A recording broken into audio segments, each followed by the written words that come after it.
Pakistan Saudi defence pact जब हम हुआ तो बड़े एक्साइटेड थे फिर अभी जब उनका टिफ हुआ हल्का सा यूएई के साथ सारा, तो फिर ये परेशानी होगी। अब इसमें देखना ही है कि सऊदी अरेबिया का क्या मौकफ होता है और क्या सऊदी अरेबिया पाकिस्तान के ऊपर प्रेशर डालेगा।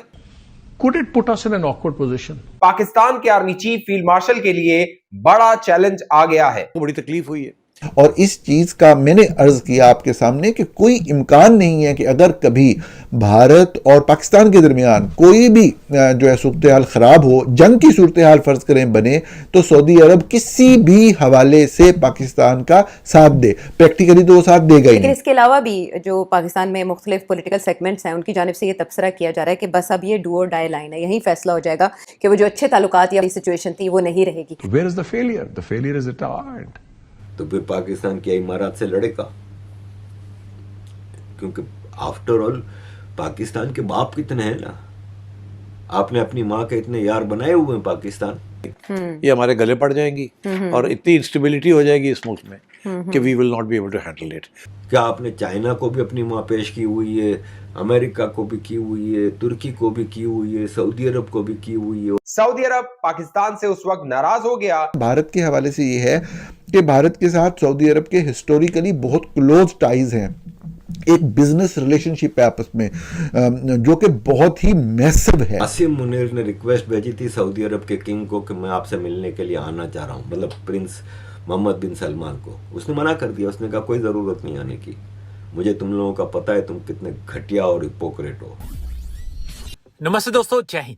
हिंदुस्तान स्पेशल में आपका स्वागत है। दोस्तों, बड़ी खबर निकलकर सामने आ रही है कि एमबीएस पाकिस्तान के साथ अपना रक्षा समझौता खत्म करने जा रहे हैं।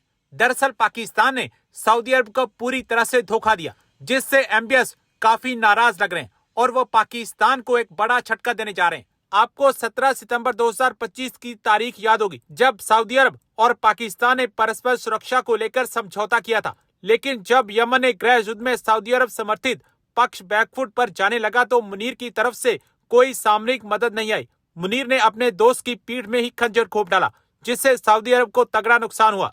आसिम मुनीर ने सऊदी अरब की मदद करने की जगह यूएई की मदद की, जिससे अब एमबीएस काफी नाराज लग रहे हैं। सऊदी अरब चाहता था कि पाकिस्तान से यमन की सऊदी समर्थित सरकार को हथियार सप्लाई किए जाएं, लेकिन मुनीर ने ऐसा नहीं किया। इसका नतीजा हुआ कि सऊदी समर्थित सरकार को विद्रोहियों के हाथों मात खानी पड़ी और यमन के जिन महत्वपूर्ण बंदरगाहों पर सऊदी अरब की नजर थी वो उसके हाथों से निकल गई। अब सिचुएशन ये है कि अजीज दोस्तों, देखें पाकिस्तान का इस वक्त जो फॉरेन रिजर्व है ना, वो ना होने के बराबर है। क्योंकि पाकिस्तान का फॉरेन रिजर्व समझ लें कि जो है ना, वो 5 अरब सऊदी अरब के हैं, डिपॉजिट है। एक कर्जा होता है, एक इन्वेस्टमेंट होती है, ये डिपॉजिट है कि जब बहुत ज़्यादा हालात ख़राब हो गए और आईएमएफ और वर्ल्ड बैंक और एशियन डेवलपमेंट बैंक पाकिस्तान को कर्ज नहीं दे रहा था, तो पाकिस्तान, क्योंकि पाकिस्तान का फॉरेन एक्सचेंज बिल्कुल ख़त्म था, तो सऊदी अरब से रिक्वेस्ट करके पहले $3 बिलियन, फिर $2 बिलियन करके $5 बिलियन, जो कि डील ये थी कि सिर्फ दिखाने के लिए है, इसको खर्चा नहीं करना, सिर्फ आप इसको अपने फॉरेन एक्सचेंज रिजर्व में रखोगे। इसी तरह इमारात से भी $3 बिलियन ले लिए, चाइना से लिए। तो जो फॉरेन एक्सचेंज रिजर्व में अगर आप ये डिपॉजिटेड रकम निकाल दें तो पाकिस्तान के पास $2 से $3 बिलियन बचते हैं। पाकिस्तान का इकोनॉमिक सिस्टम धड़ाम से गिर जाता है। सऊदी अरब से आपने एग्रीमेंट भी किया डिफेंस का। अब सपोज, जो कि नहीं होगा, कि इमारात और सऊदी अरब की डायरेक्ट वॉर होती है, जो कि मुझे नहीं नज़र आ रही कि ऐसी कोई डायरेक्ट वॉर होगी, लेकिन सपोज अगर वॉर होती है तो पाकिस्तान का सऊदी अरब से एग्रीमेंट है म्यूचुअल डिफेंस का, तो फिर पाकिस्तान क्या इमारात से लड़ेगा?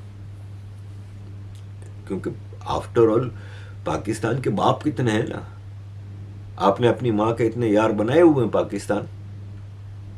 क्या आपने चाइना को भी अपनी माँ पेश की हुई है, अमेरिका को भी की हुई है, तुर्की को भी की हुई है, सऊदी अरब को भी की हुई है और इमारात को भी की हुई है, तो आप किसके साथ रहोगे फिर? और ये जो झटका आया है ना पाकिस्तान को, और ऐसे में इमारात का प्रेसिडेंट जैद वो मोहम्मद बिन जैद है, वो पाकिस्तान आता है। शिकार इनका हर साल होता है, जो दिसंबर जनवरी में, वो शिकार के बहाने आया। उसको पता था कि ज़ाहिर है मेरा इतना बड़ा स्वागत होगा, मैं इनका बाप हूँ, तो स्वागत होता है। वो इस्लामाबाद एयरपोर्ट पे नहीं आता, नूर खान एयरपोर्ट पे आता है। इस्लामाबाद को पूरा सजाया गया था और झंडे लगाए गए थे, छुट्टी दे दी थी स्कूलों में, सरकारी ऑफिसेज में, सब जगह। और वो उतरा नूर खान एयरबेस पे, उसने कहा भाई मैं तो यहाँ से सीधा रहीम यार खान जा रहा हूँ मेरे हवाई जहाज में, सीधा सीधा बात करो।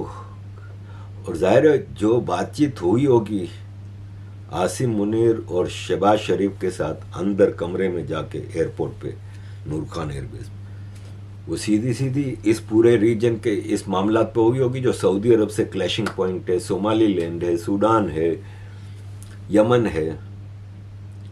क्या आप हमें इस मामले में सपोर्ट करेंगे? पाकिस्तान ने कहा साईं हमारा तो ये हाल है, और आपने जो डिपॉजिट है पहले तो उसकी बात करें। उसने कहा भाई बहुत तो 1 साल की बात हुई थी, कई साल हो गए। नवाज शरीफ जब प्राइम मिनिस्टर था तब लिया था, इसके बाद तो तुम्हारे कितने प्राइम मिनिस्टर बदल गए, लेकिन हर साल तुम रोल ओवर कराते हो। तो पहले तो मुझे अपनी सबसे प्रॉफिटेबल कंपनी, तो पाकिस्तान की सबसे बड़ी कंपनी है ना, वो फौजी फाउंडेशन है, $5.9 बिलियन की है या क्या है ऐसा कुछ, उसका $1 बिलियन का शेयर्स उसने ले लिया। अब $2 बिलियन डिपॉजिट पड़ा है। कई लालचें भी दी होंगी जाहिर है कि आप हमें सपोर्ट करें इस सऊदी अरब वाले मामले पे। पाकिस्तान क्या खेल रहा है कि हाँ साईं हम तो आपके साथ ही हैं।